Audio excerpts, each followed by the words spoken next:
Eka yeyen ema eke sanga ntre tutu eke woro ki wang. Eka asanga ekpe. Iki bugi ki niemi enya ama kobi mode akpananam. Onyongo tongo ni namutom. Arura ma tongo di tuapion. Ndien nte idom beri wangaro eke dide. Owo isi dagodia ikado. Owo isi tiekedo idia odia. Pukuru dia mi ekaret esi dada ka iwang. Enye si kponke usong. Doke enye si tie adianko. Dohaka na ntaret afiagaka ke biere mi. Mmo eke toredi. Eke tie do fobu dia dia. Sia enye mi di kemeke di mebiong tutu esamini unyong iwang. Arra maka. Ndien ke ndio iso. Enya ma so usong. Oko woro ki wang ibanekpo. Wanekpo keremi eke bem diso okurenye. Ama ebne enye okomom. Afiare tabadoro enye kedem. Emene kri eyen segerian arado. Eyenero ama adian arado. Bante emi itai adiangade kabang. Ke usung emi karat akakabade owong pokobi. Ye edebe yen ono wanekpo mi. Ibanekpo eke nyene ndika inwang pupurusen.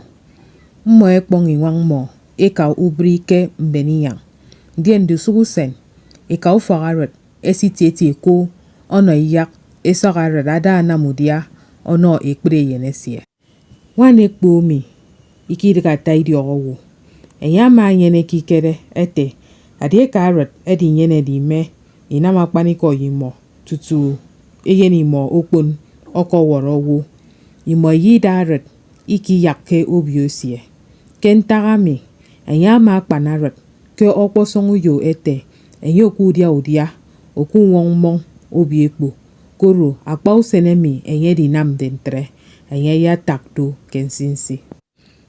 Usenkit eka ufagaret ama adaga aka ubri enyama mami yagaro ekode ikpikugikuk ono eda esok aret enye ada anamudia ono eyenimo.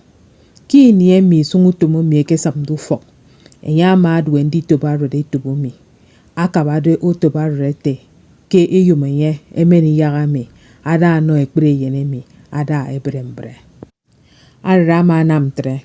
Ndien pa kendo ndoro yagame ama akame yenemi kata idiogitie. Ema edomo ke pupurusong di toro di yagame kideme yenemi nsio edi baba woke ikikemeke. Eyenemi ama to ubiak unanami tutu ideme memenye mkpaedi. Ndaka ma namarat nte uwo miki kemeke ndi tang. Enya yaga yenemi sung